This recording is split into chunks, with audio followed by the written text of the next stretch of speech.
Well, I hope everyone enjoyed the brief presentations from some of the members of our comprehensive adrenal program here at the James at The Ohio State University. There's obviously a lot more information that we could cover, but let's move on to a group session with some of the same folks you just saw presentations from, as well as a few others who will join us as we discuss some of the common questions that arise during clinic visits, surveillance, and the course of care, as well as questions that are often posted on social media. Okay, well, welcome everybody. Why don't we start out our group discussion? We'll go around, have everybody on the panel introduce themselves, and I'll go by what I'm seeing on my screen. So Denise, why don't you go ahead and introduce yourself, let everybody know who you are and how you're connected with our group here. Great. Thank you, Dr. Miller. My name is Denise Schimming, and I'm a nurse practitioner in the Cancer Support Clinic here at the James Cancer Hospital. Thanks for having me. Great. And Dr. Shaw? Hi, everyone. I'm Manisha Shah. I'm a medical oncologist here at The Ohio State University. I focus on adrenal tumors, neuroendocrine, and thyroid. I've been here for 25 years and really have had privilege and honor to work with patients with adrenocortical cancer, do some clinical trials, and so I'm excited to be here. Thank you. Great. And Mike, looks like you're up next. Hi, my name is Mike Abishano. I'm the president and board member of ACC Warriors. We are a 100% volunteer-based organization that focuses on raising funds for ACC patients and ACC research. The organization was started in 2017 when my younger sister passed away from ACC. Shortly thereafter, we met Dr. Miller and are excited to be partnering with her facility. Great, thank you. And thanks for being here. It's really a special treat to be able to work with your group. Dr. Eric Miller. Hi, everybody. Excited to be here. I'm a radiation oncologist that works at the James. And Amanda? Hi there. My name is Amanda. I am a board member on ACC Warriors. I am also a survivor, stage 4 ACC patient. I'm really happy to be here and help wherever I can. Thanks so much for being here, Amanda. Yep. And Dr. Kirschner. So my name is Lawrence Kirschner. I'm an endocrinologist. I handle the hormone side of the adrenal cancer. I also have a strong interest in other adrenal diseases, including overfunction and underfunction. And I've been really excited to work with Dr. Miller and also with the ACC Warriors group as we've been getting this program going. Great. I'm going to start out with the first question here that we get from a lot of people. It says, how many opinions should I seek? Right. So we have patients come in and say, I'm seeing you for a second opinion. Do I need to see somebody else? Who should I see? Where should I go? How do I sort through all this information on the internet and know which centers truly have expertise in treating patients with adrenal cancer? Let's start out with Dr. Kirschner. So I think maybe it's not a question of quantity in terms of opinion, it's a question of quality.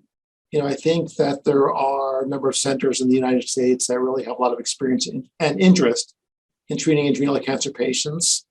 And as long as you get to one of those centers, then I think you're probably getting the most up-to-date guidance. And I would certainly include our center here, but University of Michigan, MD Anderson is a very good center. Sloan Kettering and the NIH are probably the leaders in the adrenal cancer world. There may be others. I hope I'm not slighting anybody. But I think if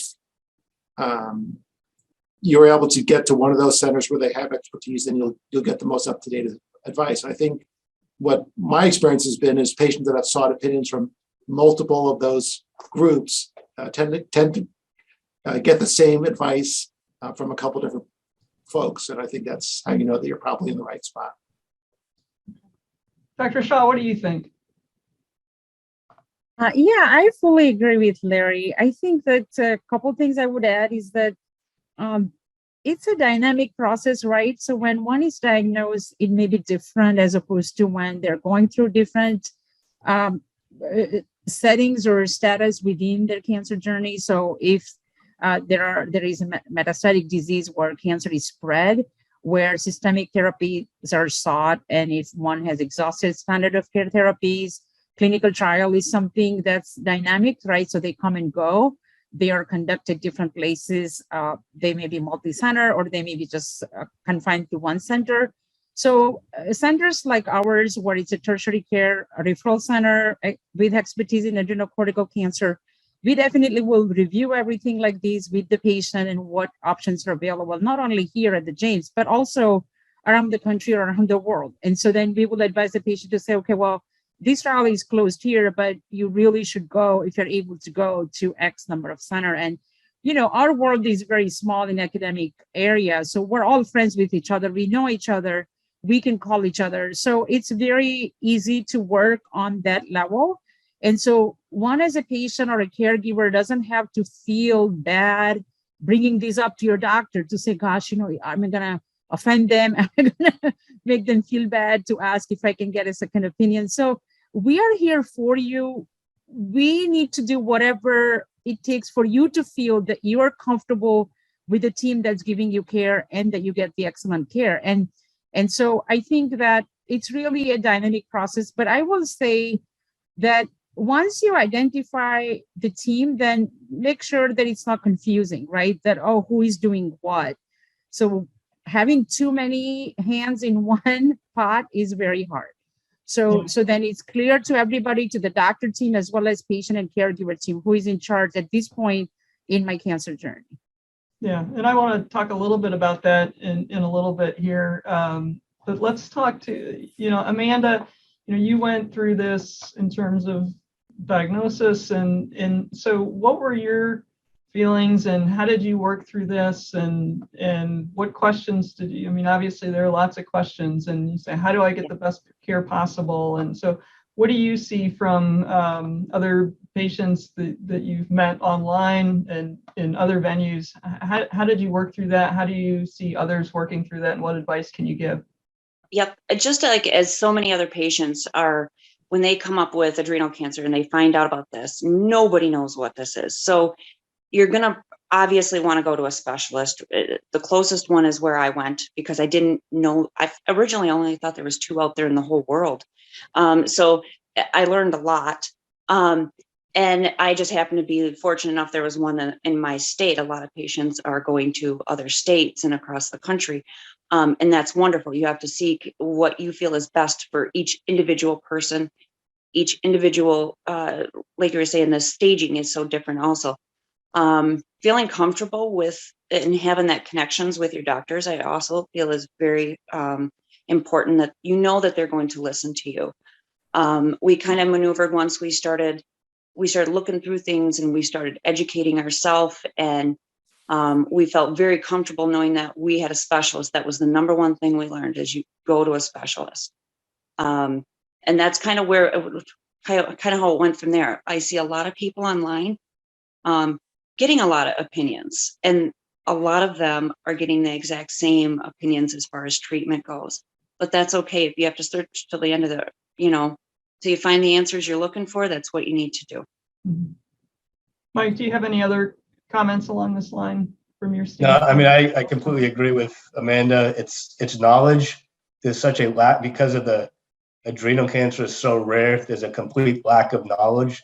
So when we see folks diagnosed on social media, which we're very active in, they may go to their local doctor, and their local doctor doesn't even know what adrenal cancer is. And as we all know, you folks a lot better than me, if you do the wrong procedures to start, it's not a good ending. And so how do you get the knowledge out there when somebody is diagnosed with this very rare disease that they do need to see a specialist? Because if they don't, I know the outcomes are not great. Mm-hmm. Okay. Great. On the flip side, I just want to echo what Dr. Shah said before, which is that, we see people, and if they want to seek another opinion from another place, as long as it's a good place, I think we are incredibly supportive of that, because it's really important that the patients feel comfortable that they're getting the best care. And, whether that's our place or somewhere else, that's not really as important to us as that we're focused on what the patient needs. Yeah. Yeah. So on the flip side, and this is a question for Amanda and for Mike, you're seeking information at the beginning for experts in care, but you're also running into, providers who may not know much about mitotane. They may not know much about the treatment that you're going through, especially if you're traveling back to your, home city. And we definitely hear comments from people saying, hey, I had to go into the emergency room. I was not feeling well. I tried to explain what I was on, and so I wasn't, they didn't really seem to know how to, rescue me in terms of steroids or that kind of thing, or what mitotane did and that kind of thing. So what issues are common for people to run into, and how did you find, what was the best way for you to communicate about ACC to providers who may not know a whole lot? Because that's a little challenging to navigate, right? Yeah. Do you want me to go first, or you want Mike to Yeah, start? sure, go ahead. Okay. So when I went, my experts had given me some printout information on it, about the mitotane, the steroids, the whole chemotherapy process, all of this. So I then took those printouts. I had received some from the American Cancer Society also.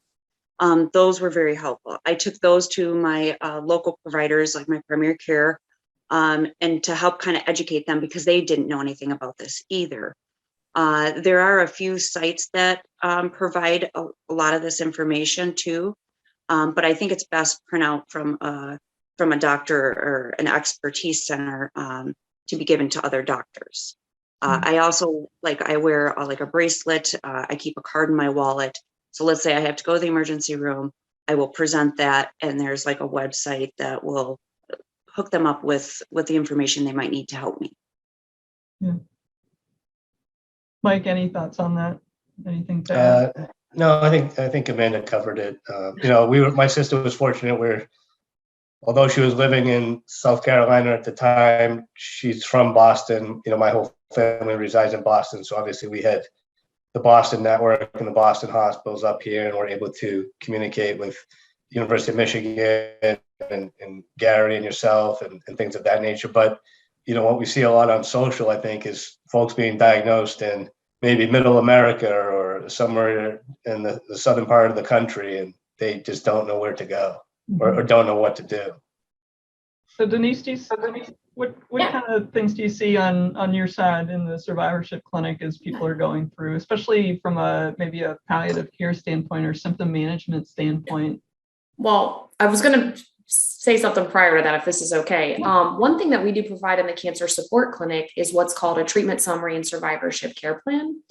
So any patient that's going through treatment that's referred to us and is eligible for this, we provide them a document that outlines type of cancer, staging, all their physicians that are taking care of them, the follow-up, healthy lifestyle recommendations. So in particular, we would have a section on the actual mitotane that they're taking and some of the side effects. And the goal of this document is that the patients have it for their records, number one, and it's also a communication tool. So we send it to primary care physicians to let them know, hey, we're taking care of, Mrs. Stone, and here's what's going on, and here's who's following what, and these are the medications that she's on. So that's been a real good initiative we've had going on for several years in the cancer support clinic. And I've actually gotten a lot of feedback from primary care doctors thanking me for the document. So anybody in that clinic that would ever want the document, we're happy to provide it, or if patients want it, they can self-refer themselves. But one of the biggest things we struggle with we hear about is fatigue, right? How to manage fatigue. And we'll sometimes intervene with some fatigue intervention programs where we use occupational therapy and physical therapy to kind of help find out where you're at as far as your physical ability and find a good place to start and then grow. You can be seen in our exercise program once a week for 4 weeks. And we have a lot of resources with our James Care for Life that I'll kind of pair up. Another big thing is coping, right? There's a real thing, cancer-related distress and anxiety. And so we kind of gauge in on that and how they're doing. And sometimes we'll do counseling services, and sometimes we use art or music therapy. Those would be a couple things just to mention for this patient population. But really, we do a holistic assessment to kind of see where they're at, where are their issues, where are the things that we can help with their quality of life. So each patient's different, and then we just kind of help make them the best versions of themselves moving forward. Great. Let's get back to something Dr. Shaw was talking about, and this definitely comes up as we treat patients from across the country. As you see providers, as you have other providers enter into your care, it's important that everyone is able to work together and that people have defined roles. And, we have defined roles within our own program as to, who's going to manage hormone excess and who's going to manage chemotherapy, who manages the mitotane, that sort of thing. Patients will come in to see Dr. Miller for radiation oncology or radiation treatment. And then sometimes it's the patient may get kind of a plan from Dr. Miller about radiation, but they want to have their care back at home, which is entirely appropriate if that care can be carried out in the manner that it needs to be carried out. But Dr. Miller, why don't you talk a little bit about how you communicate with providers, at a patient's home? Same thing, Dr. Shaw, from the standpoint of chemotherapy, somebody who's receiving treatment that may be across the country, and then same thing, Dr. Kirshner, for somebody who's on mitotane or getting some sort of medication to decrease cortisol excess or something like that. So let's start with Eric. Why don't you start? Sure. Thanks, Dr. Miller. It's a really common question. So of course, we get patients who travel a far distance to see all of the providers, and radiation tends to be a little bit of a longer treatment course. And so people really don't want to travel hours per day for a therapy that might last 3 to 5 weeks. So we have a couple options. One option is that we have a really good social worker in our department. If patients elect to stay, they can stay essentially throughout the duration of treatment for discounted hotel rates. So that's really one option. The other option is if there is a facility that's closer to home that they're comfortable with, essentially we will put in the referral to that institution as well, or that facility. And then I call the provider, I call the radiation oncologist there. I discuss the situation. I discuss what I would do, how I would treat. The overall plan is a little bit up to that radiation oncologist. So patients always ask, well, can you basically do all the planning, do all the simulation, get me set up, and then I just go there and get the treatment delivered? I can't do that, but I can tell them exactly what I would do and how I would do it, and kind of talk them through it. And if they have any questions, they can absolutely reach out to me at any time. So we try to do everything we can to facilitate treatment the easiest we can for the patient to make it possible for them and comfortable, because it is a long course of treatment and it is time consuming. So definitely something we understand. Dr. Shaw? Yeah, so for us, it's different. Like, for example, systemic therapies, there are some of the systemic therapies are given through IV, so patient physically has to be here. Others are given as pills that are taken home every day or twice a day. So if we're talking about IV chemotherapy or immunotherapy, that most of these drugs are FDA approved or are used for ACC as an off-label therapy. So these therapies can be administered through the local oncology team. So we would work as a team. So we're kind of the key team, and then we get the local team to help us in collaborating with us and delivering the therapy. Depending on the experience and where patients are at, their providers are at locally, it might get challenging depending on the experience. So what we are up against for ACC patients is not a simple cancer and cancer treatment, right? So ACC patients have challenges with hormone secretion. So there is a whole world of like Cushing syndrome in combining with challenges or side effects of chemotherapy. And so when it gets this complicated, then the local team might not have as much experience. So we always advise patients to say, okay, we're far away, but always keep us in the loop so then we can attend to it. We can review records and then again, talk to your providers locally and say, oh, we think it's going on. So we can improve and optimize the care as needed. For clinical trials, obviously, it has to be delivered at the place where clinical trial is approved. So there will be constraints there. But if it is multi-center trial, we could look at the center that may be closer to them. Dr. Kirshner, any other comments about working with other teams? Well, I think on the endocrine side, there's sort of 2 or maybe 3 parts to it. One is most of the medication that we use are pills. So it's very uncommon that someone that would actually have to come into an office to receive an endocrine treatment. There are maybe some exceptions, but generally that's true. The second part is laboratory work.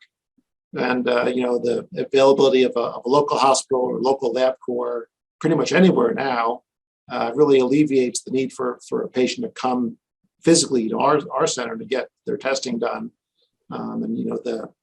The internet is a great tool for sending information around. So we can order a laboratory test somewhere else and just get the results here. And that's usually enough. And then couple that with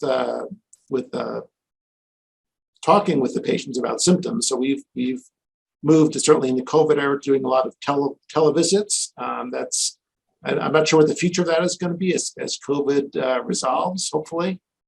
A lot of times, a lot of the management that takes place between visits, we can just do on the phone or by video chat, which really makes it much more feasible for people that don't live in the area to stay under our care and get the things that they need.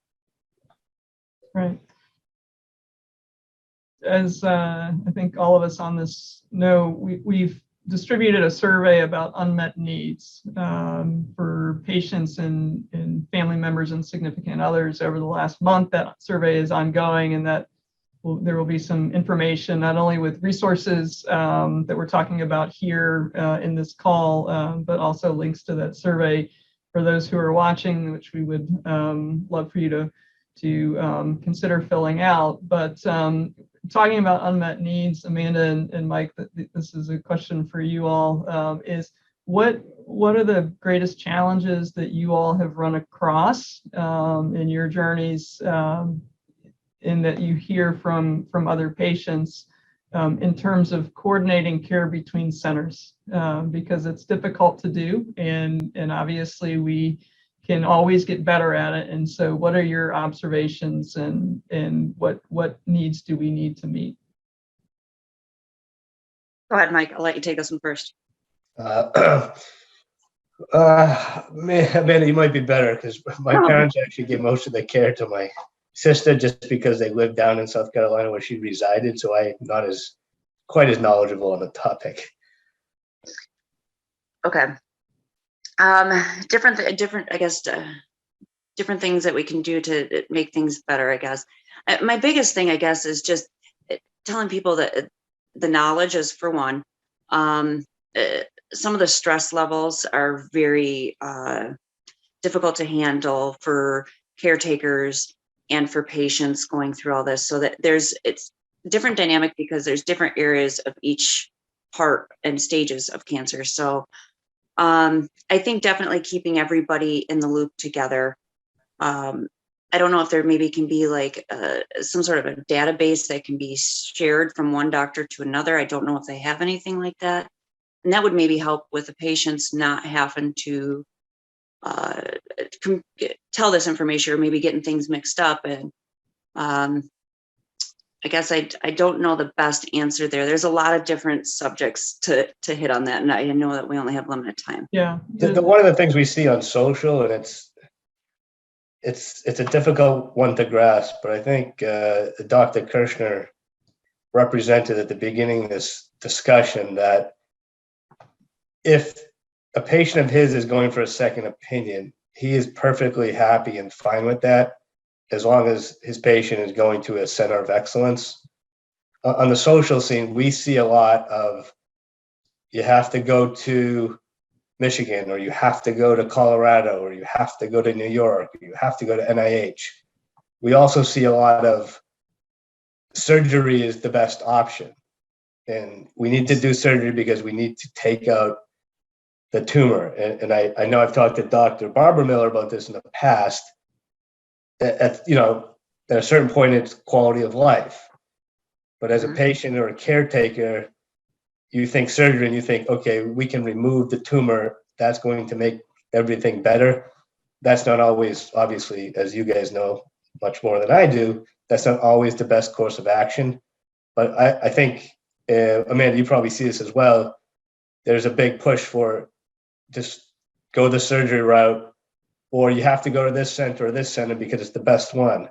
Quite frankly, I'm talking to a fantastic group of doctors right now, and if I get on the phone with Michigan or NIH, it'd be another fantastic group of doctors. And I think the way this works is if all these centers somehow could come together, and that's a lot easier said than done, and be collaborative and interact, because at the end of the day, you guys all have the same goal, right? Someday, hopefully, miraculously find a cure for this thing. Yeah, I would love to see all the specialists, the centers be included on every ACC site also. So that way that there's open communication directly with the patients. So that way, ultimately what it's doing is saving lives. And that at the end of the day is what's most important, along with the quality. Yeah, you're absolutely right. Communication is key. That can be difficult to do. And sometimes there are hiccups with the electronic, I'll call them hiccups, with the electronic medical record system and getting communication through, but absolutely key. And one of the big steps is that we did form the A5 Alliance, the American, Australian, Asian Adrenal Alliance, a number of years ago, and that allows clinicians and researchers to come together to collaborate. And so that has driven some of the research that is being done in some of the clinical trials right now that are ongoing so that we can work together. It hasn't gotten down to an individual patient-specific level, but really is key. And the good thing is that this is a really small world for endocrinologists, endocrine surgeons, surgical oncologists, radiation oncologists, and medical oncologists who have expertise in adrenal cancers, that we all know each other for the most part. So it's very easy to reach out. And there are many times if one center is running a trial that we will call them and say, hey, I've got somebody that I think would benefit from seeing you. So hopefully that will continue to progress in the future because it is really key. So thank you for your comments. As we, and Mike did a great job of kind of segueing into this, let's talk a little bit about treatment of metastatic disease, because that is a question that comes up, and Mike just alluded to this, is that there are many different ways to go about understanding what potential treatment to pursue. It also brings into the question symptom management, palliative care, hospice, those things that all come up. And some of this we've touched on in the other presentations that were prior to this group discussion, but we didn't specifically talk about decision-making for treatment of metastatic disease, because that truly requires a multidisciplinary group, and I wanted to save it for this discussion. The setting of somebody who has limited metastatic disease or recurrent disease versus somebody that has more widespread disease that involves multiple systems. How do we go about making those decisions about treatment? Because as much as everybody wants to get rid of their cancer, take it out of me, make it go away, there is a lot of decision making that goes into that. And so Dr. Kirschner, why don't you start us off a little bit with some of your thought processes, and then we'll go to Dr. Shaw, and I'll chime in from the surgery side, and then we can talk about some local ablative therapies with Dr. Miller, and then also hear from Denise about kind of making those decisions about symptom management and transition. And like Mike said, talking about quality of life, because that is something that we definitely need to consider. So Larry, want to start us off? Yeah, so I think it's sorry about it. I don't know if you can tell my lights are going on and off here in my office. I think it's a difficult question to answer, and the answer is not going to be the same for every person. I think from a point of view of the long-term outcomes, I think we have to assess what we think the likely benefits of treatment course would be. Someone that has a single metastatic deposit, there's probably really good rationale for doing, relatively aggressive treatment, whether or not it's surgery or radiation therapy or something like that, because we could potentially, put the person into remission. Once we get beyond that, and one of the problems with adrenal cancer, which I think we all on this call know, is that even when we see one metastasis, there's a decent chance that there may be others that we can't see.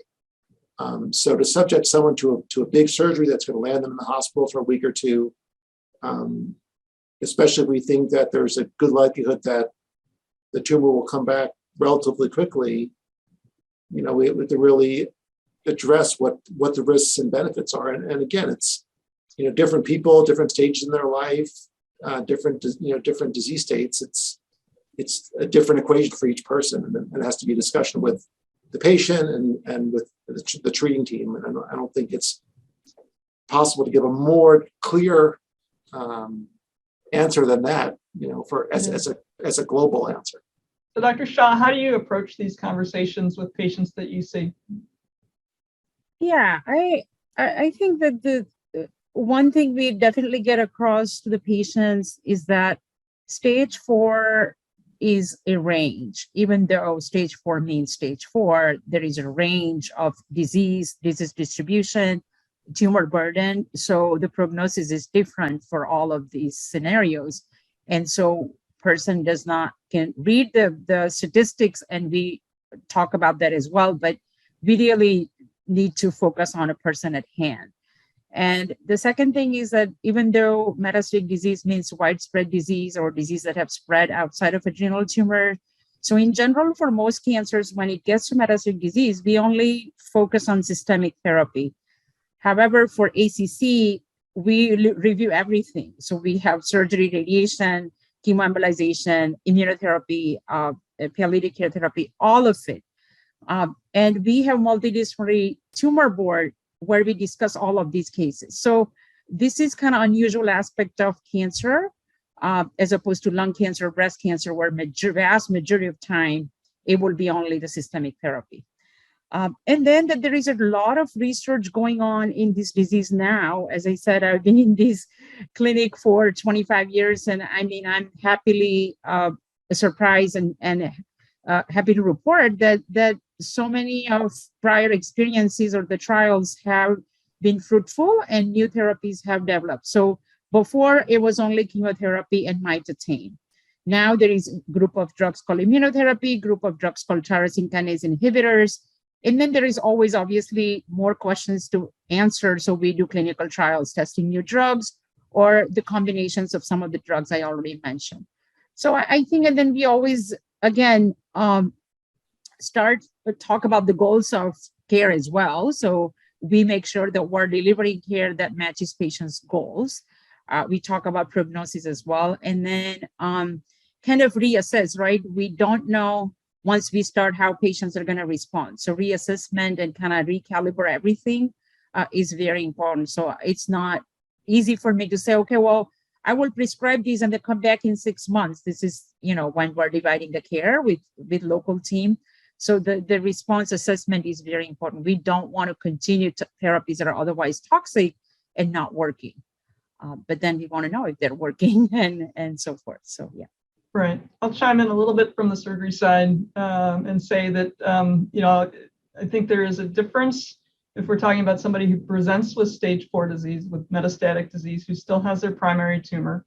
In general, in those patients, usually we will pursue systemic treatment.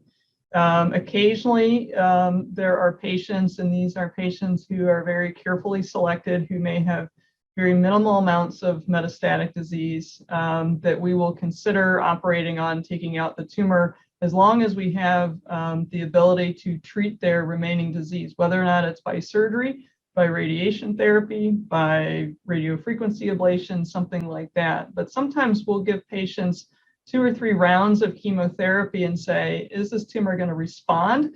And if it does, and that's favorable and says that yes, that patients would generally probably benefit from removal of their primary tumor, or does it progress through that, where we say if we take the primary tumor out, that chemotherapy is not going to be there to continue to control disease that may pop up elsewhere.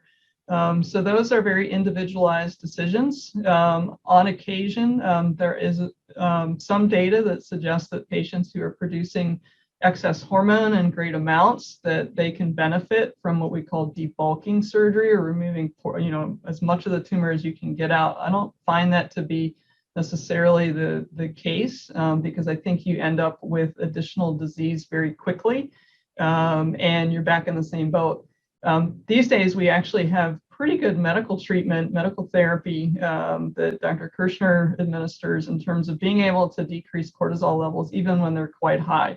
And so we try to avoid situations of putting somebody through a very large operation that can be fraught with complications, although surgery, I can say, is usually done with minimal morbidities, but there is significant risk, and we want to make sure that we're doing the right thing. We don't want to put somebody through a big surgery if we're going to end up back in the same spot and not really have helped them for the long term. We want to make sure that we're improving their survival over the long term and not just removing a portion of tumor.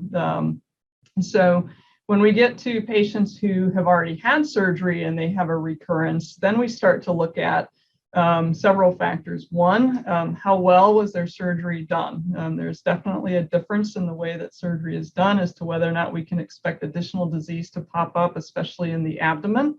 That's of great concern to us. So we look at that. We look to see if there's evidence of lymphovascular invasion, of tumor going into the lymphatic channels or lymph nodes or out into the blood vessels. That tells us that there's potentially other cells out in the body that we can't see, where we'll see a recurrence pretty quickly if we do decide to go take something out.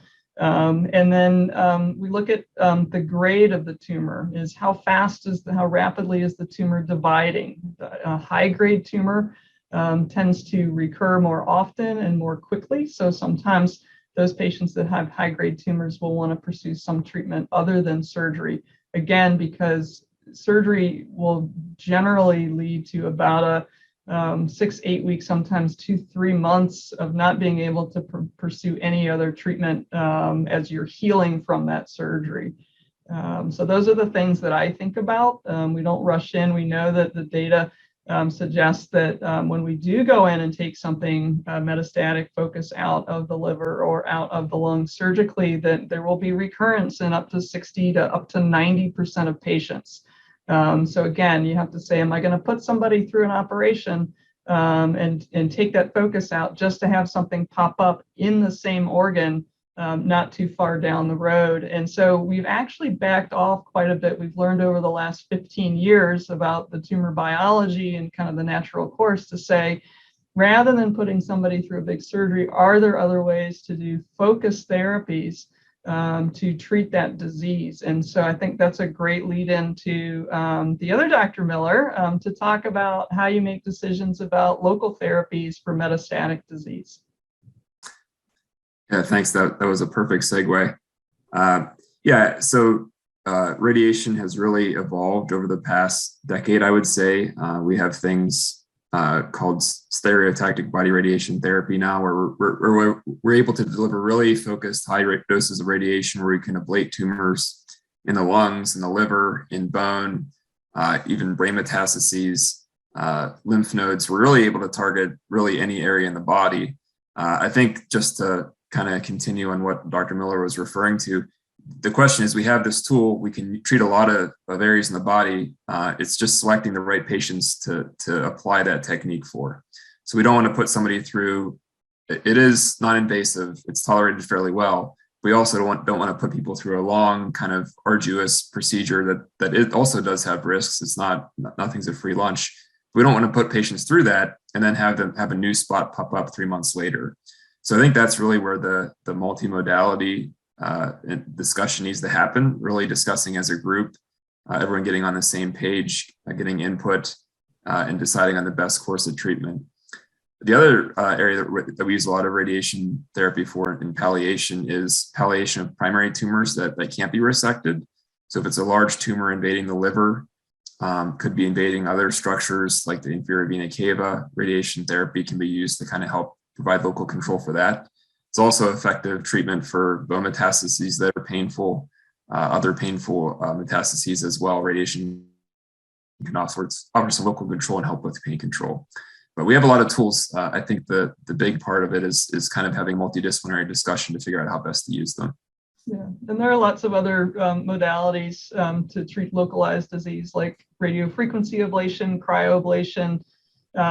There is more regional therapies. There's Y90 therapy for areas of the liver, chemoembolization for the liver. Some groups are considering hepatic artery infusion pumps to treat disease in the liver if it's localized. And then some patients will ask about what we call HIPEC therapy, which is hyperthermic intraperitoneal chemoperfusion, where chemotherapy is instilled in the abdomen. Those patients are very carefully selected.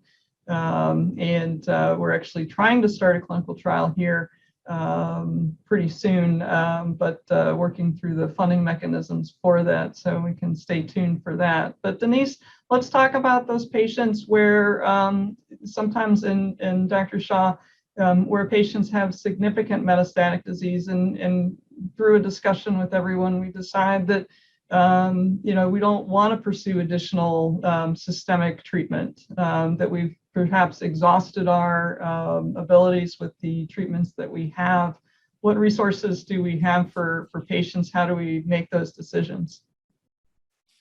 Yeah, I mean, when we've come to that decision, it's usually at the point where the family members and the whole care team has decided that this is, the end of life. And there's kind of two things. We have palliative care, and palliative care really focuses on comfort care, symptom management, and pain relief. And then we also have hospice, and hospice supports people at the end of life. Usually hospice gets called in around 6 months, when patients have 6 months or less to live, but it's a pretty loose definition. A lot of patients will say they wish that they had known about hospice prior. So I hear a lot like, we wish we would have done it sooner. So, my advice to families out there is, you can use hospice intermittently, you can pull back, you can still have symptom management with hospice. They give medications. Palliative care and hospice kind of go hand in hand. Yeah. So what's the best way for patients to, because I think there's probably a lack of awareness of survivorship programs and symptom management programs and palliative care. What's the best way for patients to find resources near them, aside from asking their doctors? Yeah, I think the best thing though is to get social work involved, to be honest, because each group has a good social work department that knows specifically. I have a couple websites that were listed on the slides. One in particular is the National Hospice and Palliative Care Organization. It's www.nhpco, and that'll be included on some of the paperwork.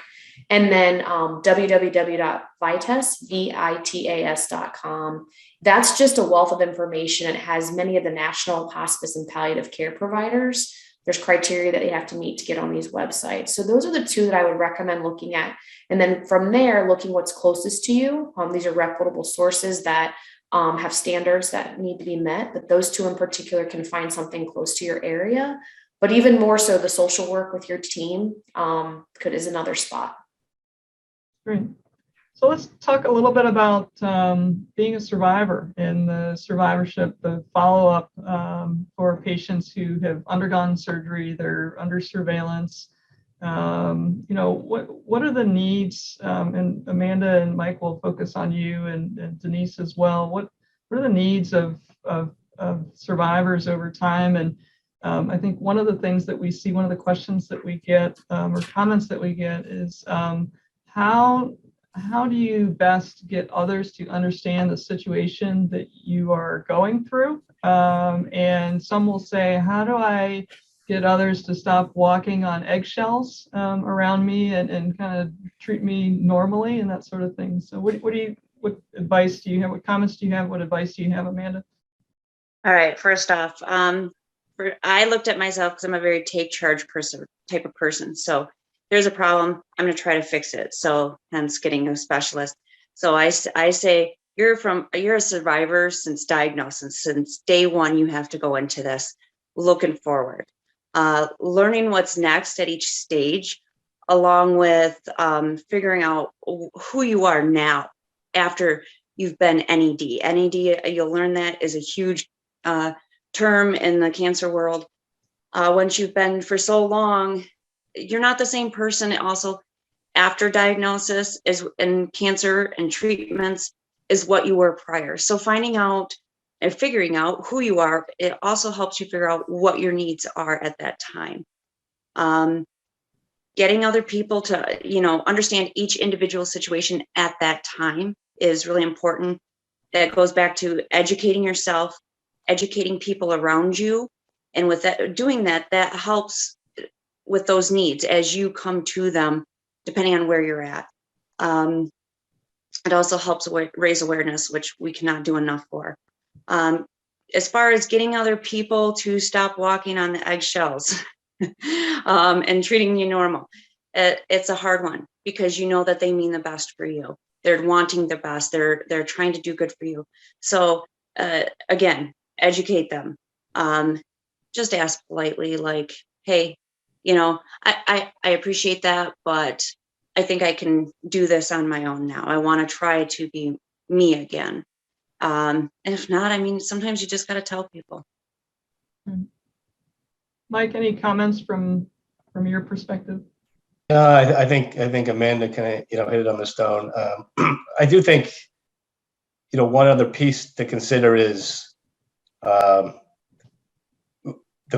family of patients who might not survive, right? Like, how do they receive the care that they need because they've been maybe caring for this patient for a year, 2 years, multiple years, and then all of a sudden, if it does end, how does the family cope?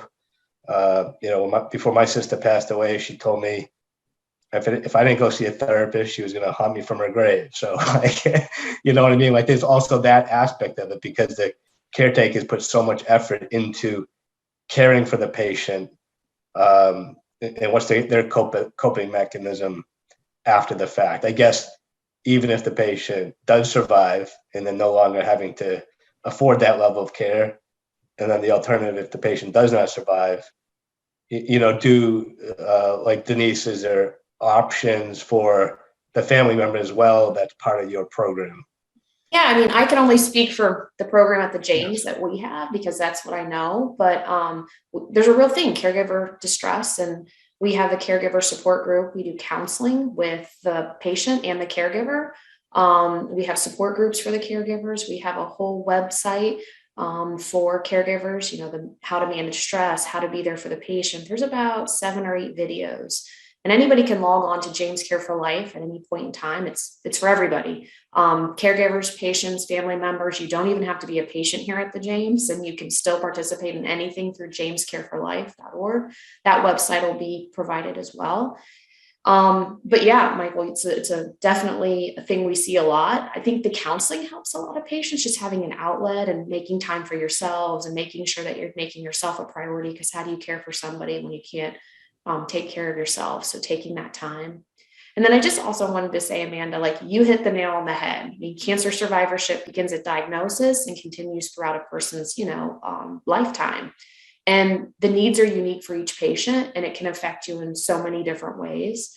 I will say, in my experience, I've been doing cancer for 20 years, and a lot of patients get into what I like to call autopilot. You've diagnosis, what's the plan, meeting with doctors, and it's go, go, go, go. And you tell me if I'm wrong, but at the kind of the end of treatment, if there is an end, they kind of sit there and go, okay, what just happened? Yeah. How do I move forward? And that is when a lot of my patients come and see us, because they're kind of crashing at that point in time. And I think they think, well, I shouldn't feel this way. Treatment's kind of over. I had surgery, I had radiation, I had, whatever it is, I should be getting back to normal. And so do their family members too. And so I always just try to validate that that's what I hear is a really hard time, and, take a minute. And, a lot of studies are showing us, they used to say a year after your last treatment modality, you start to feel better. Now they're saying 2 years.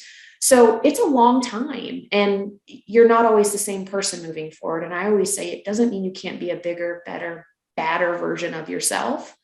Exactly. So I think just hearing that, and like patients are like, gosh, you're the first person to say that. You're the first person to say that, okay, it's going to be tough because now this is going on, or X, Y, and Z. So. Absolutely.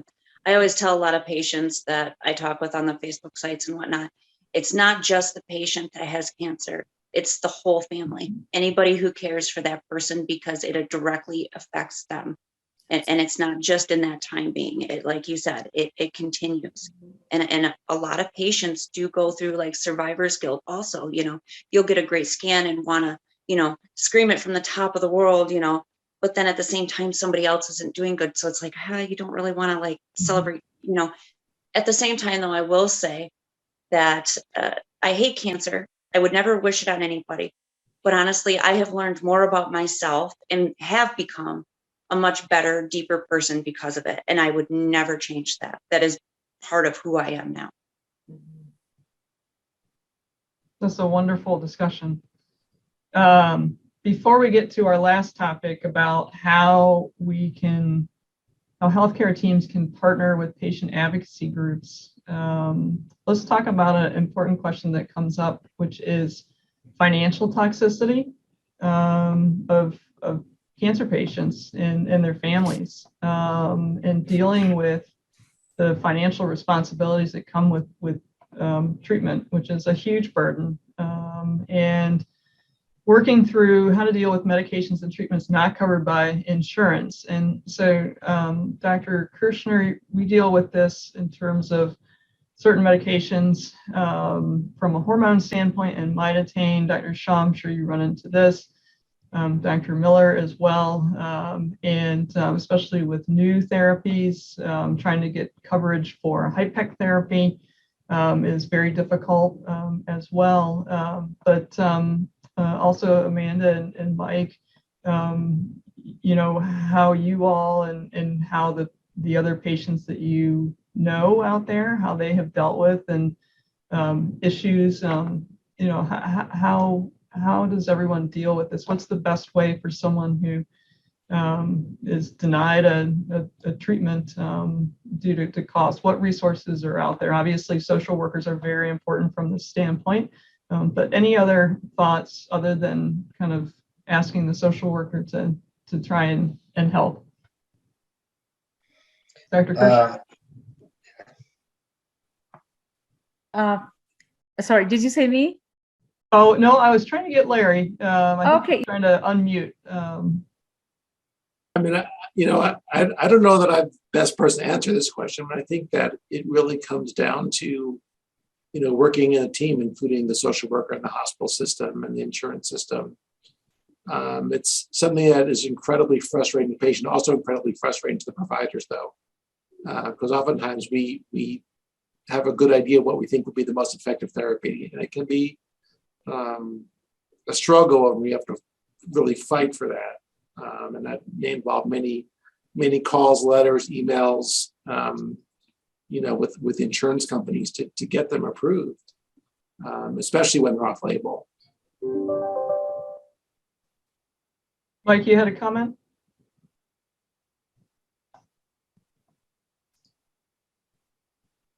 I'm okay. I'm okay. Okay, all right. Dr. Shaw? Thanks, Barb. I mean, I agree with Larry. We also, for the Cancer Center Health Program, we call our whole team Medication Assistance Program. And pharmacists, they incredibly are knowledgeable and helpful.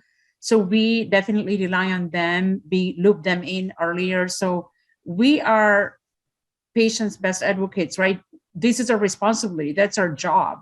So whatever Larry said, like we have to write letters, we have to get on the phone call, we have to find the resources. So obviously financial toxicity for a cancer person and family expands just more beyond just the treatment. So maybe can't do for other things, but for actual drug delivery and we can do a lot. So just for patients to make sure that they communicate that with the provider, because we definitely have resources we can tap into. Eric, what kind of things do you run into in terms of your area? Yeah, similarly to Dr. Shaw, definitely I encourage the patients to let us know. Sometimes the patients will get the letter before we do that a treatment was denied. And if they find out quickly, obviously it can freak them out if they're expecting this huge bill. So I tell them to let us know right away. because we will appeal, we will write letters, we will have treatment comparisons that the insurance requests. We do a lot of peer-to-peers, so just have to let us know, and we have an entire group of people in our department who that's what their job is to kind of help patients navigate through that part of things. So definitely let us know and we can work on it. Yeah. Denise, anything on your side, especially from the angle of palliative care, symptom management?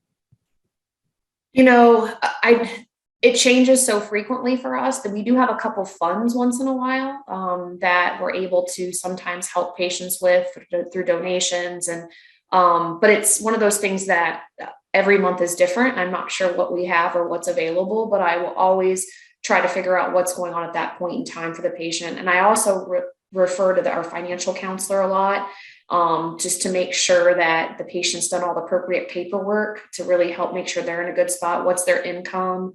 Because there are a lot of organizations through our social work department where they can get funding, but a lot of it's just based on your income.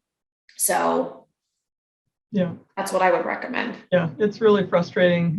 Like others have mentioned, we get extremely grumpy when something is that we've, are planning on gets denied, because our concern is first and foremost that the patient gets the best care possible. So we are there fighting with all of the patients as well for the care that we want them to get.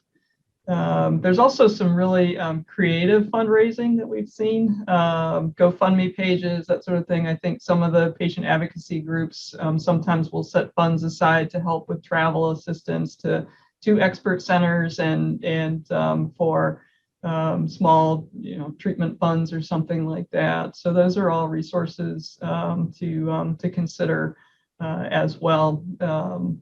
So as the last topic, I want to close the session out with talking about how we can partner together. So as I mentioned previously, there are so many things that we do not know. We're starting to delve into the impact of financial toxicity of treatment that's been studied in other patient groups with other types of cancers. We haven't done that yet for adrenal cancer, but that is something that we want to do here. As I mentioned, we have sent out surveys to assess unmet needs. We know that we're not doing everything that we probably need to be doing. We want to learn. We need to learn from patients who are at all stages of disease. Those right at the beginning, those with stage 4 disease, those who have no evidence of disease, who are just a year out from treatment, who are decades out. We need to learn from everybody. So it's really critically important that we get as much engagement as possible. And so many of us are engaging with organizations such as ACC Warriors and other groups to try and work together to make things better for all of our patients and their families and their friends, that whole circle. I'd love to hear thoughts from Mike and Amanda, certainly, and I'll have them go last so that they can close this out because their statements are probably going to be the most impactful. But I will open it up to Denise and Eric and Manisha and Larry for any initial comments and thoughts.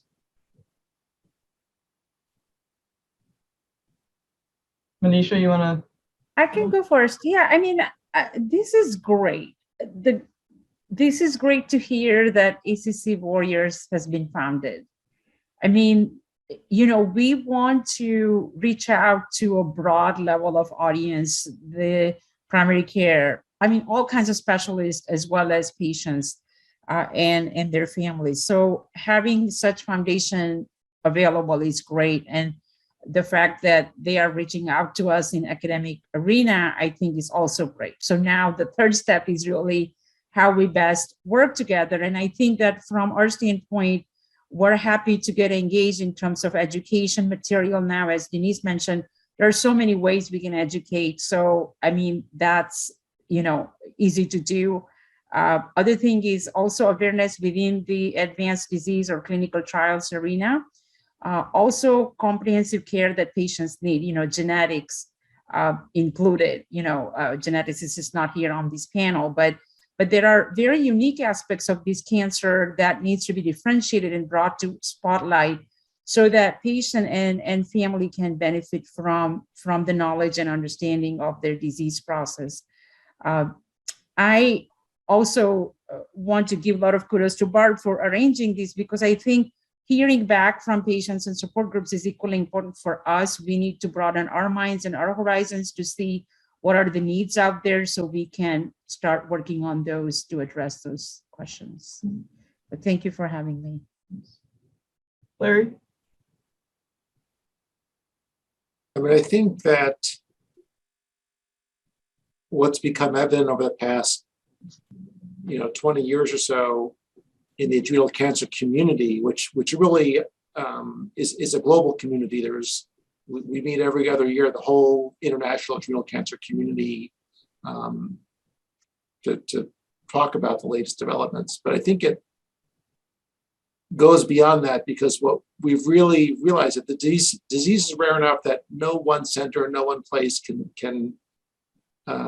do enough work on this disease that'll have big long-term impact. So, there's a on the back end, there's a large academic collaboration, which is Barb mentioned before, the A5 group, and there's a European group, and we work sort of hand in hand around the world with this disease.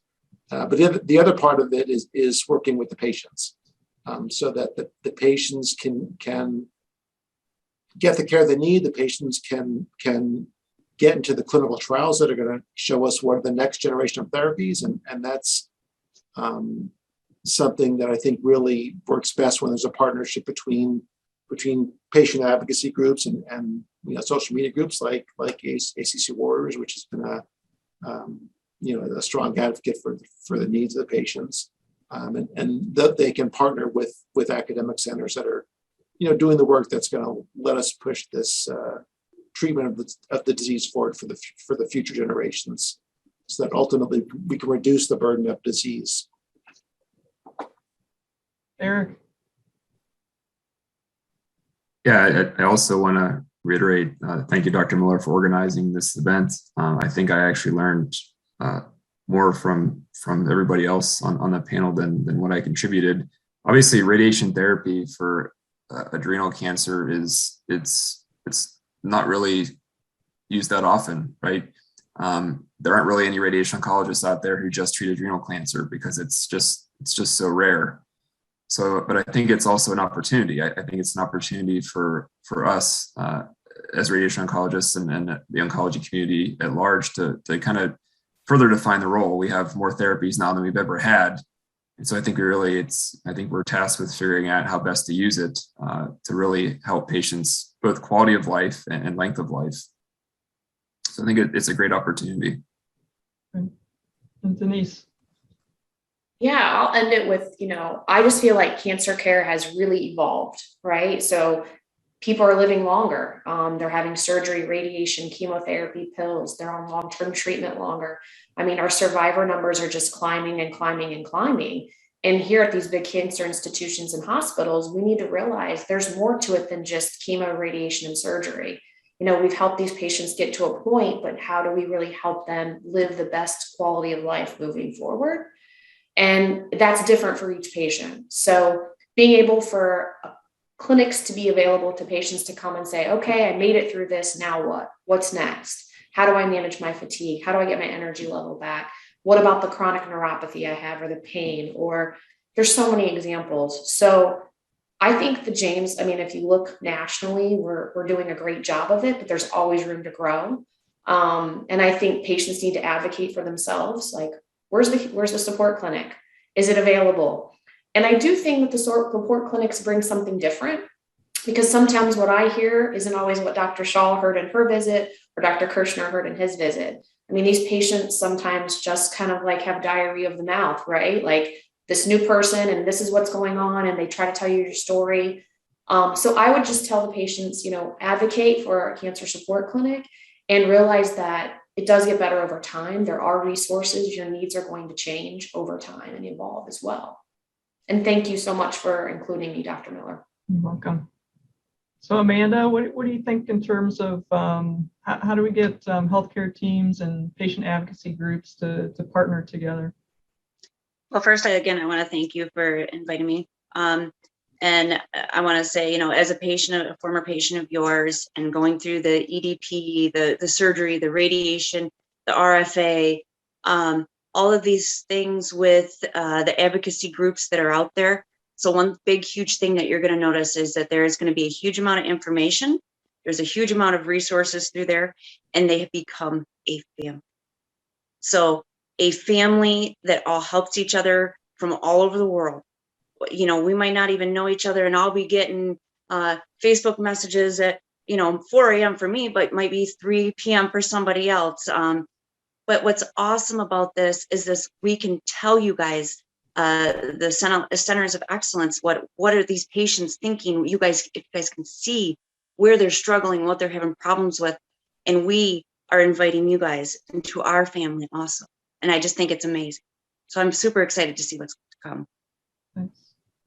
And Mike, we'll let you have the final word. All right. I would say, the biggest two items are awareness and fundraising. Obviously, adrenal cancer is extremely rare, so it doesn't receive the funding naturally that breast cancer or other cancers would receive. And, there's several organizations like ACC Warriors. We can run golf tournaments, a couple golf tournaments a year. We can raise $100,000 to $150,000 a year. That's great, but the reality is that doesn't move the dial. So how do we, as a group, as a unit, truly raise awareness about adrenal cancer? And how do we truly raise funds? And I think the biggest way to raise funds is corporate sponsorship. So I'm a CPA by background. I live in Boston. There's hundreds and hundreds of biotech technology companies, life science companies. A lot of these companies have funds set aside that they donate to organizations. If an organization like ours, mine, and Amanda's can work with doctors and surgeons like yourselves and somehow collaboratively reach out to corporate sponsors, I truly believe we can raise a significant amount of money that would actually move the dial. I don't know how to, I have ideas, but it has to be collaborative, because if Amanda goes out or I go out as ACC Warriors by myself, I don't have the James Center behind me. If we collaboratively go out together, I honestly believe we can raise a significant amount of money and truly move the dial forward for ACC cancer. Barb, you move faster than I do, which I never thought anybody would. So, I'm excited to partner with all of you and look to ways. But if we're honestly looking for how do we move the dial, I think it's the corporate sponsorship route. So if anybody wants to caucus on that, on another meeting, I'm happy to get involved and have those discussions. Great. That's it from me. But I thank you very much. I'm honored to be part of this discussion. I'm honored to have the opportunity to partner with all you fantastic doctors and advocacy folks and things like that. It's truly an honor. My sister would be very proud of what you guys are doing and what we're doing as an organization. Thank you. That was a wonderful discussion. I want to thank all of our panel members for this today, and special thanks to Amanda Stone, Mike Abashano. Please do not hesitate to reach out to any of us through the contact information that follows. We'll have resources and phone numbers and web addresses for multiple resources. So I hope everyone's enjoyed this. Thank you.